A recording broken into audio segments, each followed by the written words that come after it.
തരൂർ കോൺഗ്രസും തമ്മിലുള്ള പ്രശ്നം നമ്മൾ കഴിഞ്ഞ കുറേ നാളുകളായി കൃത്യമായ ഇടവേളകൾക്കിടയിൽ ഇങ്ങനെ ചർച്ച ചെയ്തുകൊണ്ടേയിരിക്കുകയാണ്. പുടിന്റെ വരവ്, റഷ്യൻ പ്രസിഡന്റ് വ്ളാഡിമിർ പുടിന്റെ വരവ് വലിയ ചർച്ചയാണ്. ഇന്ത്യ റഷ്യ ബന്ധം ശക്തമാകുന്നതിന്റെ വലിയ സൂചനകൾ അത് നൽകി. ലോകരാഷ്ട്രങ്ങൾ തന്നെ അത് ചർച്ച ചെയ്യുമ്പോൾ പുടിന്റെ ആ വരവ് പോലും കോൺഗ്രസിന് വലിയ തലവേദനയാകുകയാണ് ഒരു തരത്തിൽ. അത് തരൂരിലൂടെയാണ്. പുടിന് രാഷ്ട്രപതി നൽകിയ അത്താഴ വിരുന്നിൽ ലോക്സഭാ പ്രതിപക്ഷ നേതാവ് രാഹുൽ ഗാന്ധിയെയോ പാർട്ടി അധ്യക്ഷനും രാജ്യസഭാ പ്രതിപക്ഷ നേതാവുമായ ഖർഗെയെയോ വിളിച്ചില്ല. ആകെ വിളിച്ചത് തരൂരിനെയാണ്. തരൂര് പോയി അത്താഴം കഴിച്ചു.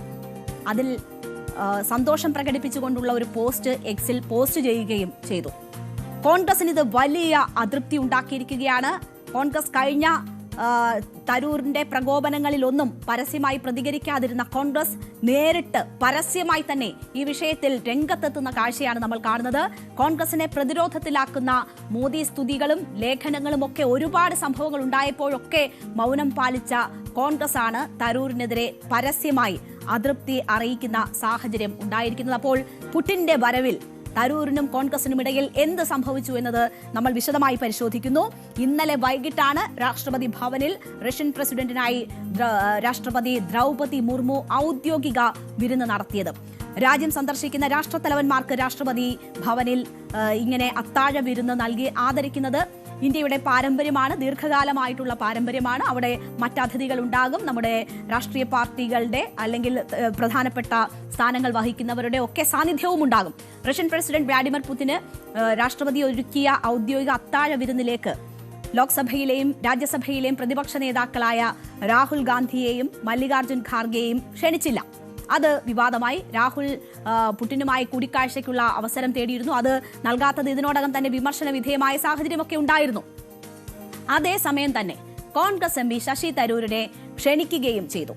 അപ്പോൾ തനിക്ക് ക്ഷണം ലഭിച്ചുവെന്നും ചടങ്ങിൽ പങ്കെടുക്കുമെന്നും ശശി തരൂർ മാധ്യമങ്ങളോട് പ്രതികരിച്ചിരുന്നു. പ്രതിപക്ഷ നേതാവിന് ക്ഷണമില്ലാത്തത് എന്താണ് എന്നതിനെക്കുറിച്ച് തനിക്ക് അറിയില്ല, ക്ഷണം നൽകിയതിന്റെ അടിസ്ഥാനം എന്താണ് എന്നതും തനിക്കറിയില്ല എന്നാണ് തരൂര് മാധ്യമങ്ങളോട് പറഞ്ഞത്. തനിക്ക് ക്ഷണം ലഭിച്ചതിൽ സന്തോഷമുണ്ട് എന്നും തരൂർ പറഞ്ഞിരുന്നു. അങ്ങനെ തന്റെ നിലപാട് എന്താണ് ഈ വിഷയത്തിൽ എന്ന് പറഞ്ഞുകൊണ്ടാണ് തരൂർ ആ ചടങ്ങിലേക്ക് പോകുന്നത്. അങ്ങനെ തരൂർ ആ ചടങ്ങിൽ പങ്കെടുക്കുന്നു. അതിനുശേഷം ആ വിരുന്നിന്റെ ചിത്രങ്ങൾ ശശി തരൂർ എക്സിൽ പോസ്റ്റ് ചെയ്തു. വിരുന്നിൽ പങ്കെടുത്തതിലൂടെ ഈ കുടുംബാധിപത്യത്തിനെതിരായൊക്കെ ഉള്ള ലേഖനം ശശി തരൂരിൻ്റെതായി വന്നിരുന്നു. അത് കോൺഗ്രസിനുമായിട്ടുള്ള ഏറ്റുമുട്ടലിലേക്ക് തരൂരിനെ കൊണ്ടെത്തിച്ചിരുന്നു. അത് ഒരിക്കൽ കൂടി പരസ്യമായി കോൺഗ്രസിനെ വെല്ലുവിളിക്കുന്ന നടപടിയായി ഈ വിരുന്നിൽ പങ്കെടുത്ത തരൂരിന്റെ നടപടി മാറുകയും രാഷ്ട്രപതി ഭവനിലെ വിരുന്നിനെ പുകഴ്ത്തിയ തരൂർ വലിയ പ്രകോപനം സൃഷ്ടിച്ചു എന്ന് കോൺഗ്രസ് കണക്കാക്കുകയും ചെയ്യുന്ന ഒരു സാഹചര്യമാണ് ഉണ്ടായിട്ടുള്ളത്. ലോക്സഭാ രാജ്യസഭാ പ്രതിപക്ഷ നേതാക്കൾക്ക് ക്ഷണമില്ലാത്ത വിരുന്നിൽ പങ്കെടുത്ത തരൂർ സ്വന്തം മനസാക്ഷിയോട് പോലും ആലോചിക്കേണ്ട കാര്യമായിരുന്നു അത് എന്നതാണ് കോൺഗ്രസ് വക്താവ് പവൻ ഖേര ഇതുമായി ബന്ധപ്പെട്ട് പറഞ്ഞത്.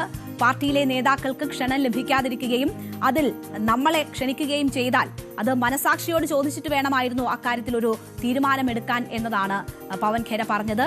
ക്ഷണിക്കുന്നതിലും ക്ഷണിക്കാതിരിക്കുന്നതിലും രാഷ്ട്രീയമുണ്ടായിരുന്നു ഇവിടെ. അത്തരമൊരു ക്ഷണം സ്വീകരിക്കുന്നവരുടെ മേലും സംശയത്തിന്റെ നിഴലുണ്ട് എന്നതാണ് പവൻ ഖേര ഈ വിഷയത്തിൽ പ്രതികരിച്ചത്. There's no invite to both the LOPs, Mr. Kharge and Mr. Gandhi. This comes as a surprise, but I don't think we should be surprised anymore. This government is known to be breaching all protocols. What else to say? Ask the government. So Mr. Shashi Tharoor has just ask Mr. Tharoor. Commented that he's going for it. Ask Mr. Tharoor that if I think all of us who are in the party, if our leaders don't get invited and we get invited, need to question our own conscience and listen to the conscience. The way these invites, politics has been played during inviting or not inviting people, in itself is questionable, and those who accept such an invite is also questionable. അപ്പോൾ ഇതാണ് പവൻ ഖേരയുടെ പരസ്യമായിട്ടുള്ള വിഷയത്തിലുള്ള വിയോജിപ്പ് രേഖപ്പെടുത്തുന്ന വാക്കുകൾ. Operation സിന്ദൂറിന് ശേഷമുള്ള parliament പ്രതിനിധി സംഘത്തിന്റെ കാര്യത്തിൽ എന്നതുപോലെ തന്നെ വിദേശകാര്യ പാർലമെന്ററി സ്റ്റാൻഡിംഗ് കമ്മിറ്റി അധ്യക്ഷൻ എന്ന നിലയിലാണ് തന്നെ ക്ഷണിച്ചത് എന്നതാണ് ഈ വിഷയത്തിൽ തരൂരിന്റെ വാദം. മറ്റ് നേതാക്കളെ വിളിക്കാത്തതിനെ കുറിച്ച് തനിക്ക് അറിയില്ല എന്ന് തരൂർ ആവർത്തിക്കുന്നു. സർക്കാരുമായി സഹകരിക്കുന്നതിന് പ്രത്യയശാസ്ത്രവും നിലപാടുകളും അടിയറവ് വെക്കേണ്ട കാര്യമൊന്നുമില്ല എന്നതാണ് തരൂരിന്റെ വിശദീകരണം. താൻ കോൺഗ്രസ് എം പി തന്നെയാണ് എന്നതും തരൂർ ആവർത്തിക്കുന്നുണ്ട്. അപ്പോൾ ഒരു കോൺഗ്രസ് എം പി ആയിരിക്കുന്നവർ തന്റെ മനസാക്ഷിയോട് ചോദിക്കണം എന്നതാണ് പവൻ ഖേര അതിന് മറുപടിയായി പറയുന്നതെന്ന് നമ്മൾ കാണണം. അപ്പോൾ മനസാക്ഷിയോട് ചോദിച്ചിട്ട് വേണമായിരുന്നു ഇക്കാര്യങ്ങളിൽ പ്രതികരിക്കാനെന്ന്. അപ്പോൾ ശശി തരൂരിനെ അത്താഴത്തിന് വിളിച്ചതിന് പിന്നിൽ രാഷ്ട്രീയ ലക്ഷ്യങ്ങളില്ല എന്നതാണ് BJP പറയുന്നത്. കോൺഗ്രസ് നിയോഗിച്ച ആളായതുകൊണ്ട് മാത്രമാണ് വിളിച്ചത്. ശശി തരൂരിന് ചില രാഷ്ട്രീയ ലക്ഷ്യങ്ങളുണ്ട്, അത് നിയമസഭാ തെരഞ്ഞെടുപ്പ് അടുക്കുമ്പോൾ ബോധ്യമാകും എന്നും ജോർജ് കുര്യൻ പറയുകയാണ്. അപ്പോൾ അതിനകത്ത് ചില ഒളി സൂചനകൾ കൂടി നൽകിക്കൊണ്ടാണ് ജോർജ് കുര്യൻ ഇക്കാര്യങ്ങൾ പറയുന്നത്. പക്ഷേ ഇതിൽ രാഷ്ട്രീയമില്ല എന്നതാണ് ചൂണ്ടിക്കാട്ടുന്നത്. കുടുംബവാഴ്ചയ്ക്കെതിരെ പരസ്യ വിമർശനം ഉന്നയിച്ചിരുന്നു ശശി തരൂർ. അതൊരു ലേഖനമായിരുന്നു. ആ നടപടി എന്ന് പറയുന്നത് കോൺഗ്രസിനെ വലിയ രീതിയിൽ പ്രതിരോധത്തിലാക്കുന്നതായിരുന്നു. കോൺഗ്രസിലെ കുടുംബവാഴ്ച നരേന്ദ്രമോദി വലിയ ആയുധമാക്കി എല്ലാ കാലവും പറഞ്ഞുകൊണ്ടിരിക്കുന്ന വിഷയമാണ്. അതിലാണ് ശശി തരൂരിന്റെ ലേഖനം വരുന്നത്. അത് കോൺഗ്രസ് ഹൈക്കമാൻഡിന് വലിയ അതൃപ്തി ഉണ്ടാക്കിയതാണ്. കുടുംബ പശ്ചാത്തലം കാട്ടി ആരെയും തടയാനാകില്ല. തെരഞ്ഞെടുപ്പ് അടുത്ത വേളയിൽ നേതാക്കൾ പ്രകോപനപരമായ പരാമർശങ്ങൾ ഒഴിവാക്കണമെന്ന ഒരു മുന്നറിയിപ്പാണ് കോൺഗ്രസ് നേതൃത്വം ഇതിൽ നൽകിയിരുന്നത്. അപ്പോൾ തരൂർ എഴുതിയ ലേഖനം ബീഹാർ തെരഞ്ഞെടുപ്പിൽ ഉൾപ്പെടെ വലിയ ആയുധമാക്കാനുള്ള ഒരു സാഹചര്യം സൃഷ്ടിക്കപ്പെടുകയും അത് വലിയ വിവാദമായി മാറുകയും ഒക്കെ ചെയ്തിരുന്നതാണ്.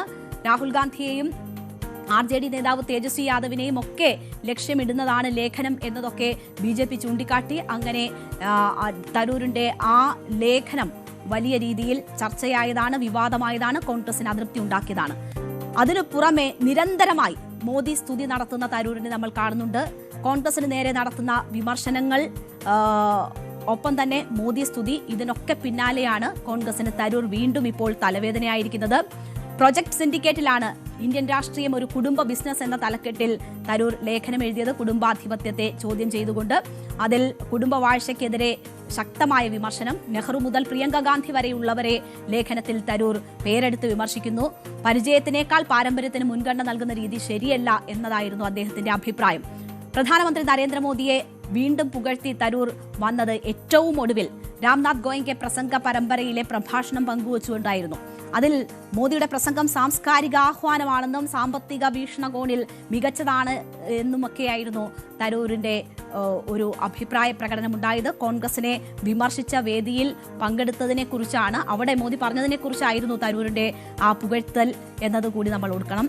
ഏറ്റവും ഒടുവിൽ തരൂര് പ്രതിപക്ഷ പാർട്ടികൾ പാർലമെന്റിൽ ഉത്തരവാദിത്തം മറന്നു പെരുമാറുന്നു എന്നൊരു വിമർശനം ഉന്നയിച്ചു. പാർലമെന്റ് നടപടികൾ തടസ്സപ്പെടുത്തുന്നതിനാണ് പ്രതിപക്ഷം പ്രാധാന്യം കൊടുക്കുന്നതെന്നായിരുന്നു തരൂരിന്റെ വിമർശനം.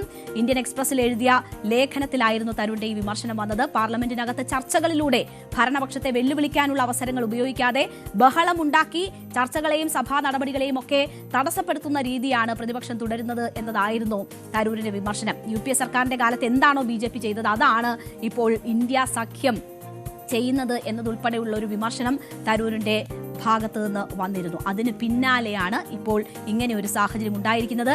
നമുക്കൊരു ചൊല്ലറിയാമല്ലോ, പുകഞ്ഞ കൊള്ളി പുറത്ത് എന്നൊക്കെ പറയാറുണ്ട്. പക്ഷേ പുകഞ്ഞ കൊള്ളിയെ പുറത്താക്കണമെങ്കിൽ ആരത് ചെയ്യും എന്ന ഒരു ചോദ്യമാണ് ഇവിടെ ഉണ്ടാകുന്നത്. തരൂർ ഇവിടെ പുകയുകയല്ല, കുറേ നാളായി കത്തിക്കൊണ്ട് തന്നെ ഇരിക്കുന്നു എന്ന് പറയാം. പക്ഷേ പുറത്താക്കുന്നില്ല. അത് തരൂരിനൊരു ഊർജ്ജമാകും, അവസരമാകും എന്ന് കണ്ടുകൊണ്ടാണ് കോൺഗ്രസ് ആ നടപടിയിലേക്ക് പോകാത്തത്. തരൂരാണെങ്കിൽ പോകാനൊട്ട് തയ്യാറെടുക്കുന്നുമില്ല. ആവർത്തിച്ച് സമാന നിലയിലുള്ള വിമർശനങ്ങളും സ്തുതികളും തുടർന്നുകൊണ്ടേ ഇരിക്കുന്ന ഒരു സാഹചര്യമാണ്. ഇവിടെ ജോർജ് കുര്യൻ പറഞ്ഞ നിയമസഭാ തെരഞ്ഞെടുപ്പ്, അതിൽ ചില ലക്ഷ്യങ്ങളുണ്ട് എന്ന സൂചന വളരെ പ്രസക്തമാണ്. ഒരുപക്ഷെ തരൂരിന്റെ ഒരു കാര്യത്തിലുള്ള ഒരു അന്തിമ തീരുമാനം ഈ വരുന്ന നിയമസഭാ തെരഞ്ഞെടുപ്പിന് മുൻപ് ഉണ്ടാകും എന്നതിന്റെ സൂചനകളായി നമ്മൾ അതിനെ കാണണം. ഒന്നുകിൽ തരൂർ സ്വമേധയാ അല്ലെങ്കിൽ പാർട്ടികളെ കൊണ്ട് നിർബന്ധിക്കുന്ന തരത്തിൽ ഒരു തീരുമാനത്തിലേക്ക് കാര്യങ്ങൾ ആ ഘട്ടത്തിൽ നീങ്ങുമെന്നതിന്റെ സൂചനകളാണ് ഏറ്റവും ഒടുവിലത്തെ വിവാദം നൽകുന്നത്.